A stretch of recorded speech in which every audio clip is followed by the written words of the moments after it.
Hello, welcome future homeowners. I want to welcome you to my new series, The Fearless Homebuyer, which is a guide to a confident and successful home purchase. So this series is going to be focused on you and getting you ready for home ownership. Now, the series objectives is to provide strategies, tools, and information that will ultimately eliminate any fear and anxiety that you have towards purchasing a home. Now, you're going to see a lot of different requests for home buyers for you to register for homebuyer seminars.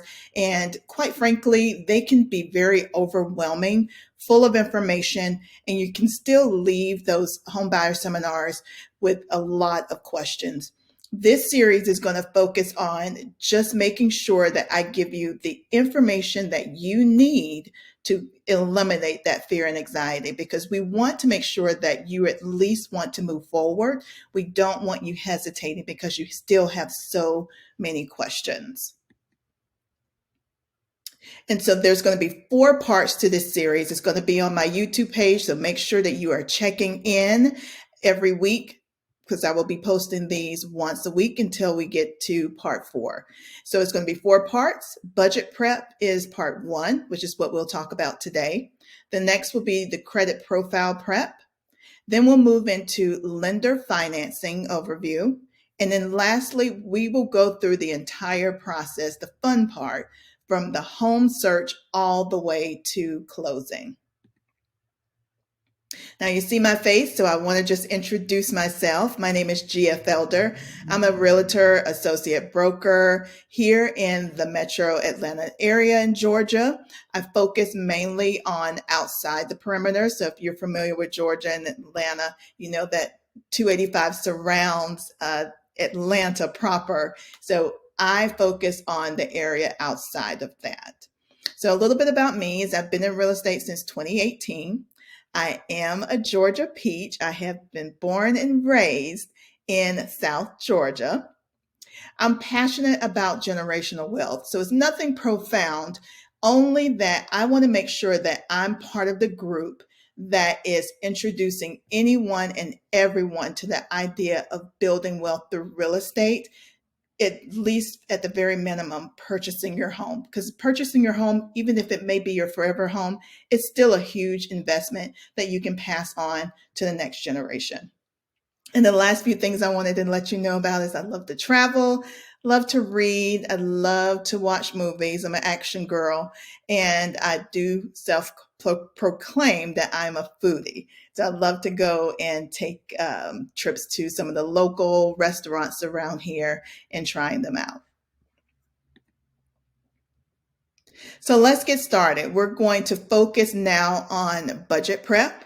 You want to make sure that you know your numbers before you move on in the process of buying a home.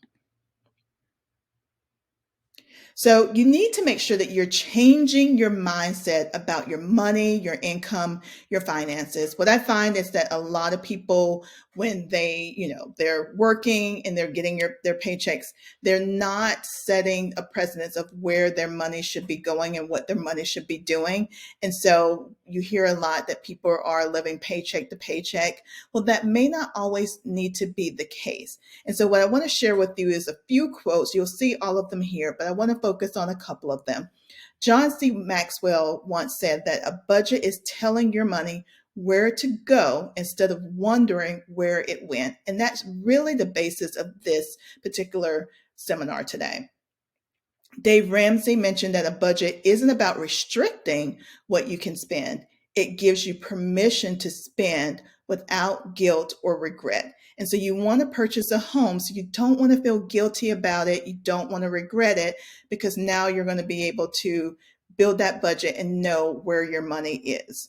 And Susie Ormond says a budget is the foundation of a financial plan. It forces you to prioritize and make tough decisions about what you really need and want. And so you want to make sure that you are focused on that you're prioritizing, that you're not wasting your money, so that you can build a really good budget and live the life that you want to live.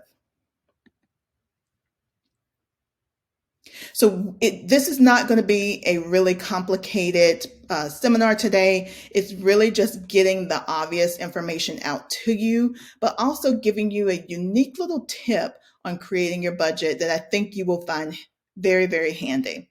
So the first thing you want to do is you want to make sure you're using a spreadsheet tool. So you don't want to do this or have this end up on a piece of paper where it can get lost and where you can't easily find it and update it properly. So it's okay to write it out initially on paper and get everything written out, but you want to make sure you transfer that to a spreadsheet tool where you can save it. You can put formulas in there, simple formulas, and you can update it as needed. And it also really helps when you are going through the next few screens to really see what the adjustments look like once you put it on that spreadsheet.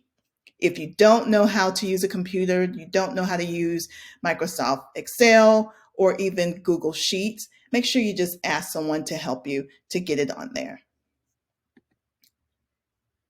So once you've established where you are going to put your budget or set up your budget, you are going to first want to focus on your income lines. And I want to, before I move any further, just know that everything that we talk about numbers wise, we need to make sure we're focused on monthly figures. So we're going to start with your gross salary. So if you're salaried, you want to divide your annual salary by 12 to get that monthly figure. If you're hourly and you're full-time, you're going to take your hourly pay and multiply that by 2,080. That's the standard that most industries use to determine what your salary is annually. Then you're going to divide that by 12. For part-timers, the multiplier is 1040, and then you divide that by 12 as well. So the reason why I tell you to do this and put this on the spreadsheet at the very top is because you want to know what your gross monthly salary is, because that is what lenders use. They use your gross amount. However, your focus on your budget is going to be based on your net income. So net income is what goes into your bank account every payday, is the amount that is the gross salary minus all the taxes, all of the insurance, all of the deductions that are coming out of your paycheck. Whatever's remaining that goes into any account, that's what your net income is. You want to make sure that you total all of your paychecks for the month. So if you get paid once a month, twice a month, 4 times a month, you want to make sure you total that up, and that is what you're going to put on your income line for net income. And that's going to be the basis of your budget. Your net monthly income is what you need to determine how much you can afford. So while the lender uses gross, and that's great, you need to make sure you're being realistic and focusing on what you can afford based on what you actually bring home. So now that you have gotten your income established, the next thing you want to do is focus on your expenses. And you're going to spend the bulk of your time in this category, in this section, because that's where most people fail. They are not accounting for any and all the expenses that are coming out of their paycheck every single month. So you want to be honest about your expenses. Include everything, including your current rent, because that's going to help you determine affordability for housing. Include all your utilities, any loans like your car payment, your credit cards, any debts that you owe, even if you're not currently paying them, include them, because they may be on your credit report. A lender is going to be checking that as well, and they're going to be including it. Include gas for cars, food expenses, miscellaneous items. And in this category, you want to make sure that anything you're consistently paying for, whether if it's a cup of coffee, if you're consistently getting that every day or once a week or twice a week, include it. But if it's sporadic, you don't want to include that. So now you want to look at those totals. You want to total your net income, you want to total your expenses, and now you want to subtract those expenses from your net income.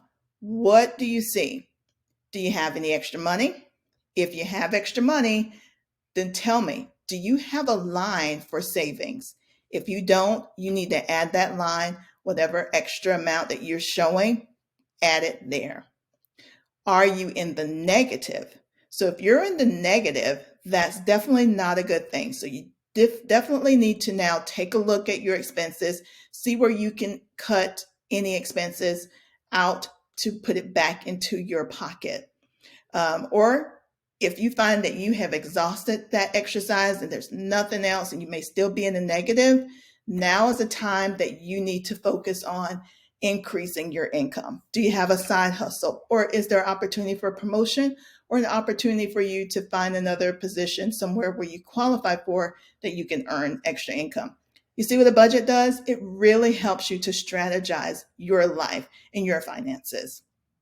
And again, if you don't have a savings line on the expense section, you need to add it, and you need to start moving money there, because you want to make sure that you have some savings in place for anything, for buying a home, for going on vacation, for a rainy day.